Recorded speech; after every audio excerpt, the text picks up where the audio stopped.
Hey everyone, this is Chris. And Lorenzo. And welcome to our Best of Saturday series.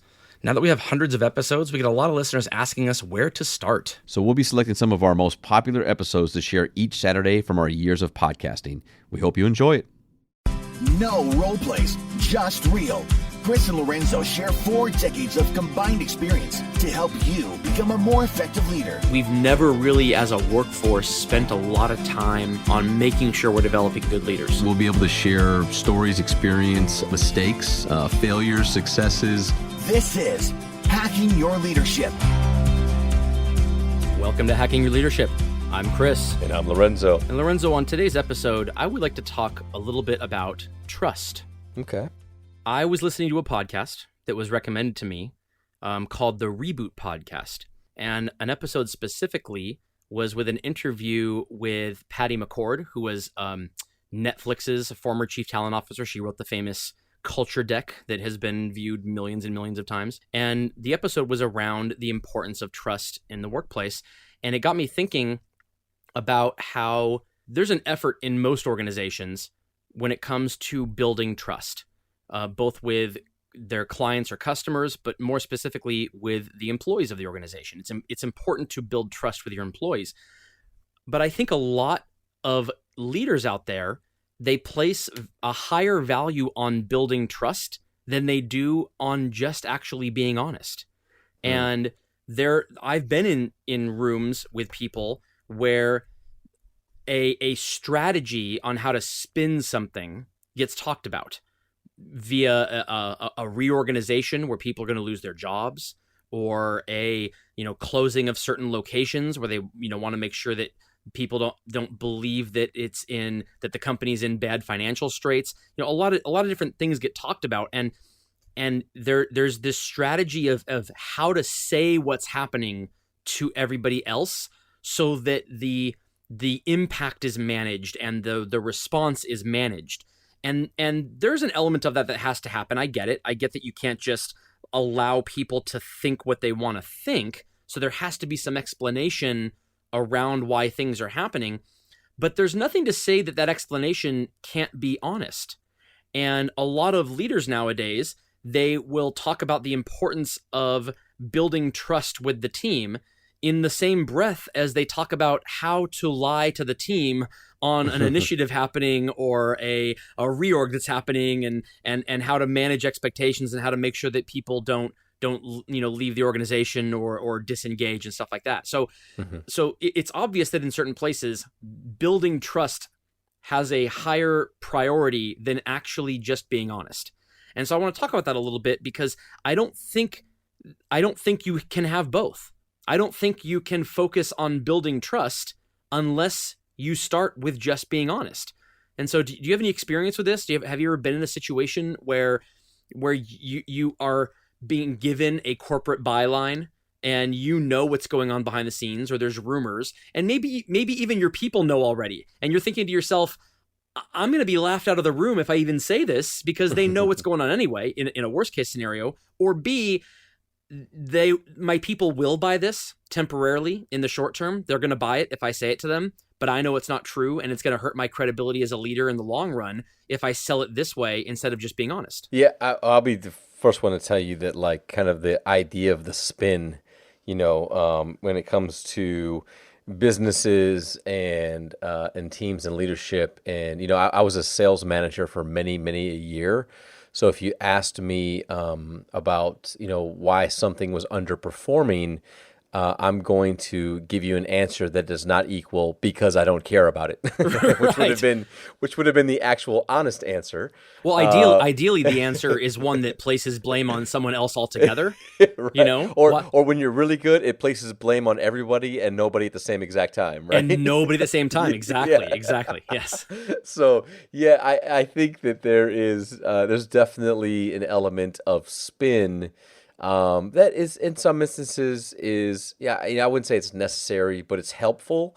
But I believe wholeheartedly that the policy of honesty definitely will help in the long run in building relationships, and with, again, receiving trust and having people give you trust. I think when I hear terms like you need to build trust, well, what does that exactly mean? Either somebody's going to trust you or they're not, right? So like kind of even the idea of building trust is really like, how long is it going to take me to convince you that I'm being honest with you, when you could just on day one just be honest?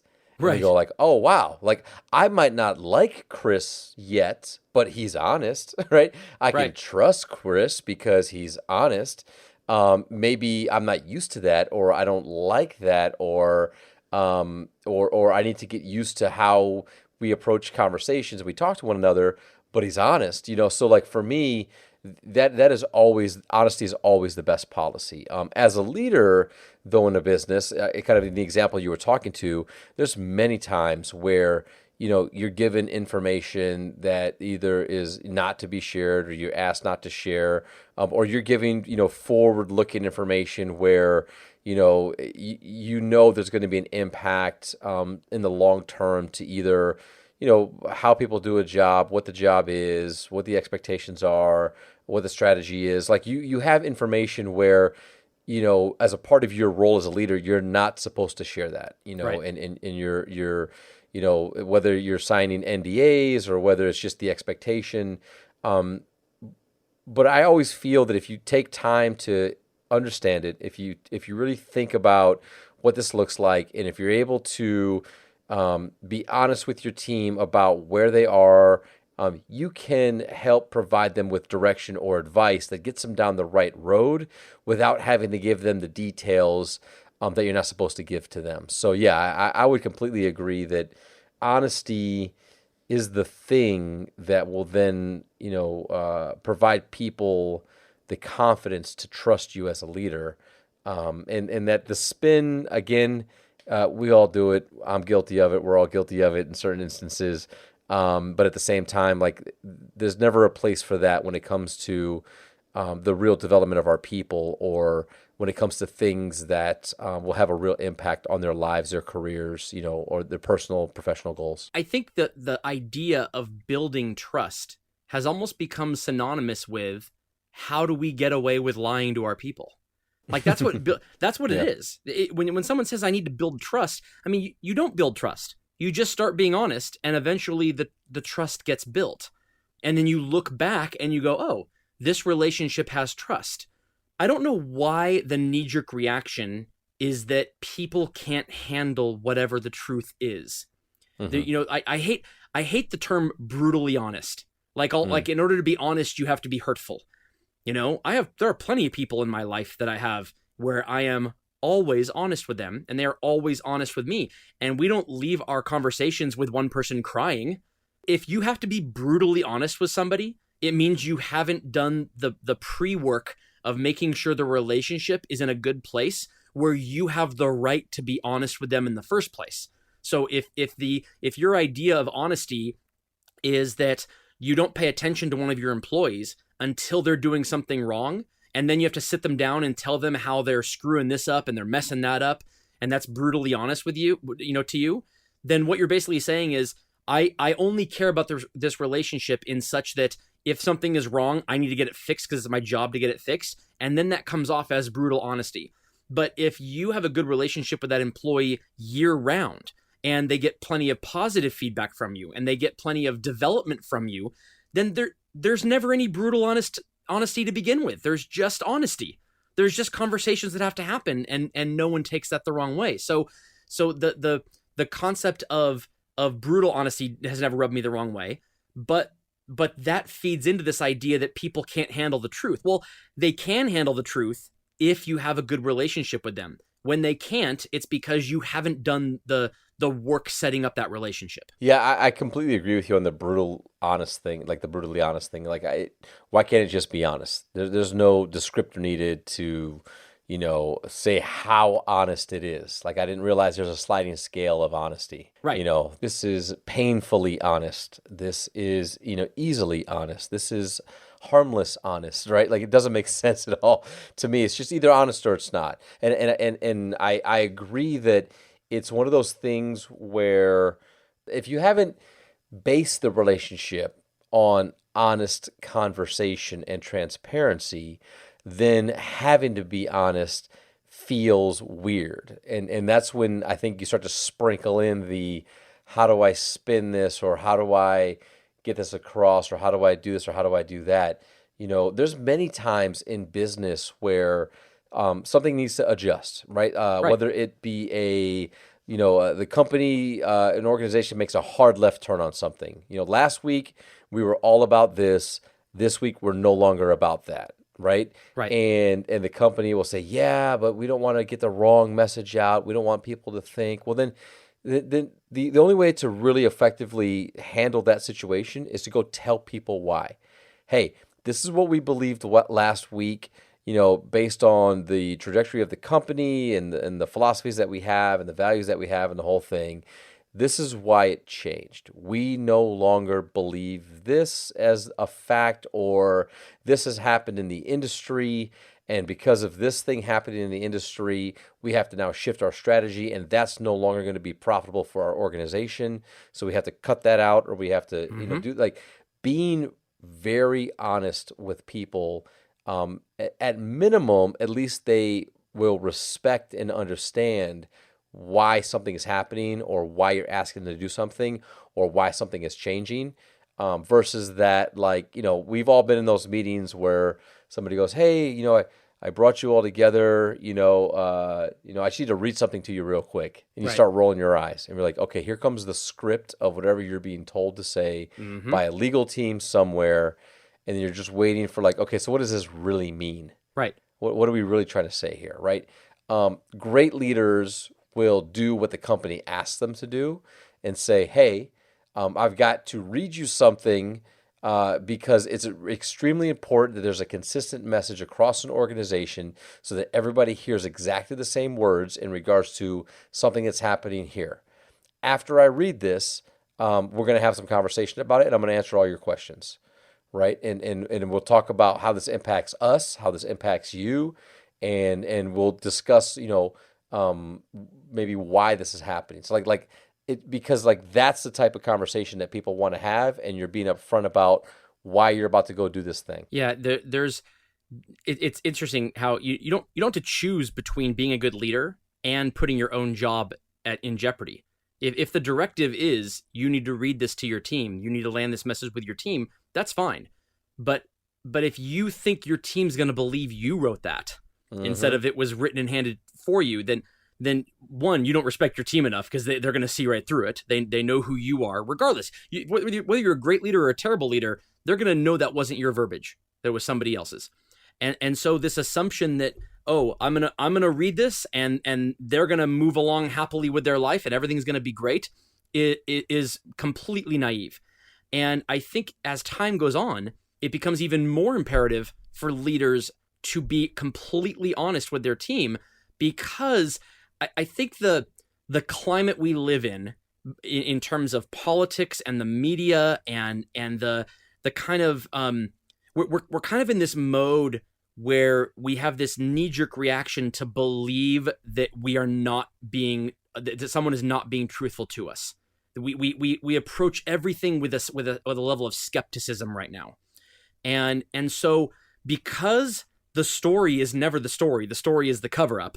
Approaching a situation from a standpoint of, this is what I've been told to read you, and then we will talk about it after the fact, is important, because if you try to pass it off as you, then the story becomes, now my leader is lying, the story is now the cover-up. What is he trying to hide from us? Whereas if you come outright and say, this is what I have to read to you, this is the message that's being shared across the entire organization, we're going to have a conversation about it afterwards, now there's no cover-up. Now there's just, this is what the message is, you can ask me questions.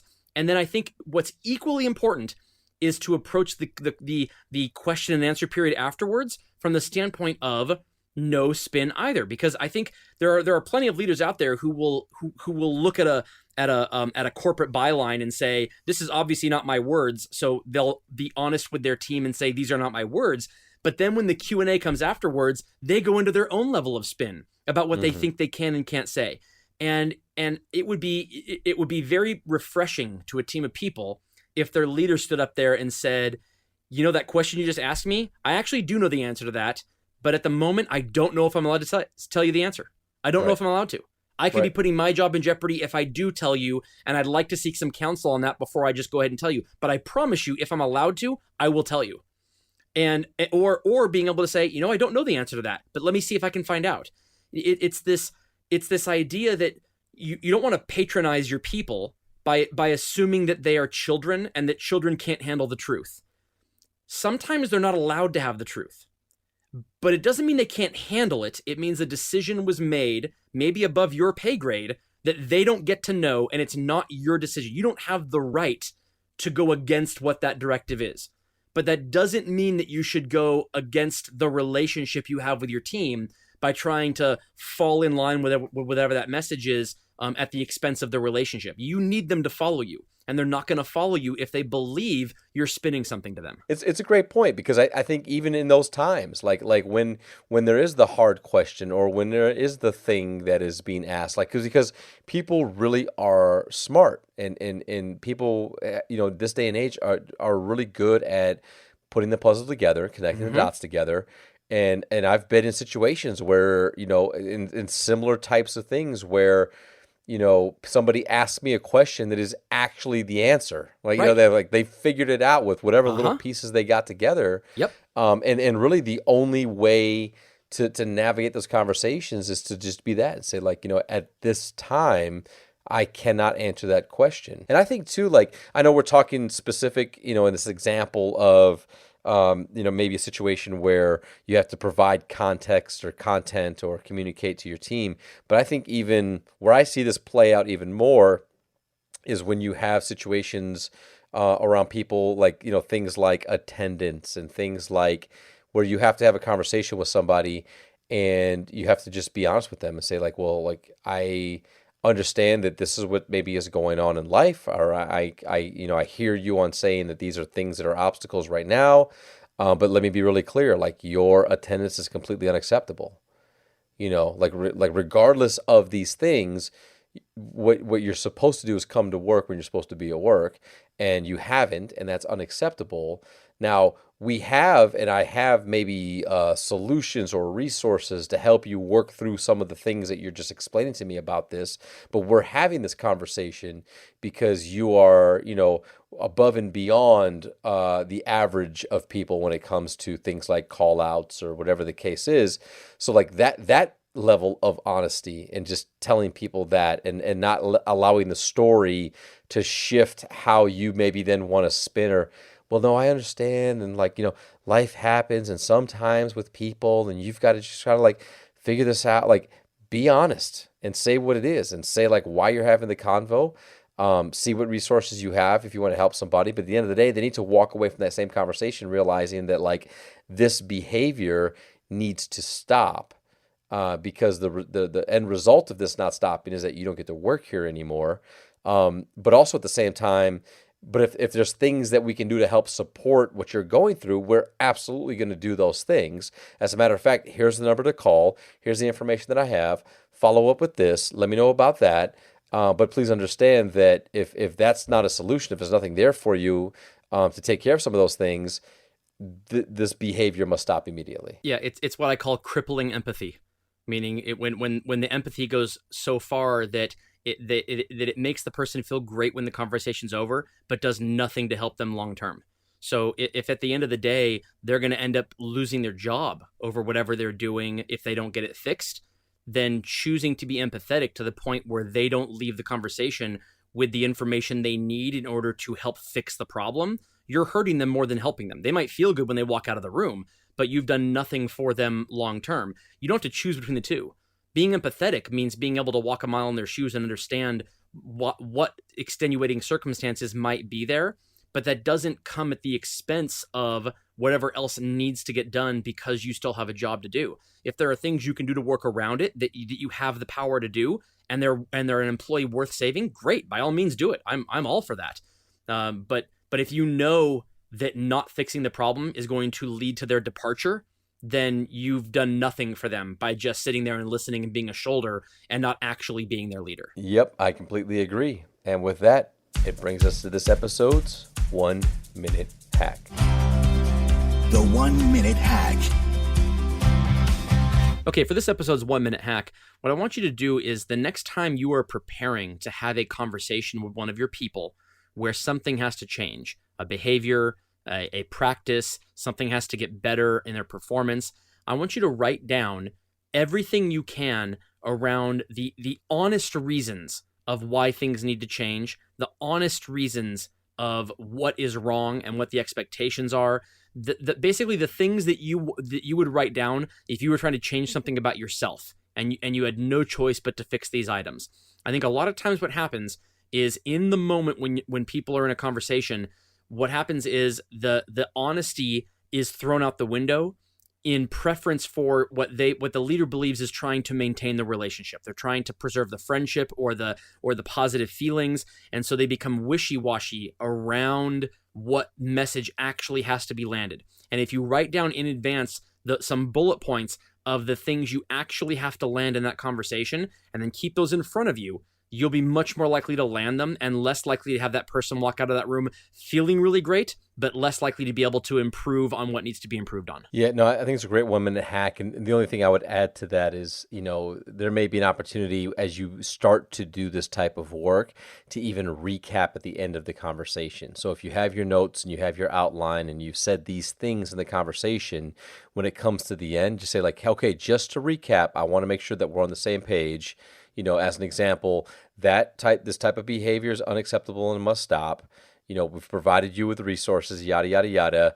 And number 3, I just want to make sure that we're going to follow back up again in 2 weeks to make sure that this behavior has stopped. Just as an example, I think that final recap of your notes will make sure that it's really clear on what you're walking away from the conversation. Yeah, and again, I can't stress this enough. If the relationship is solid, meaning if you are doing the daily leadership work that consists of putting your people first and making sure that the decisions you make are in spirit of their needs and their development, if you're doing all of that work, these conversations won't be tough anymore. They're only tough when you are unsure if this conversation is going to make or break the relationship isn't strong. So do that daily work first, and this stuff becomes easy. Yep, absolutely. And with that, it brings us to the end of another episode. This is Hacking Your Leadership. I'm Lorenzo. And I'm Chris. And we'll talk to you guys next time.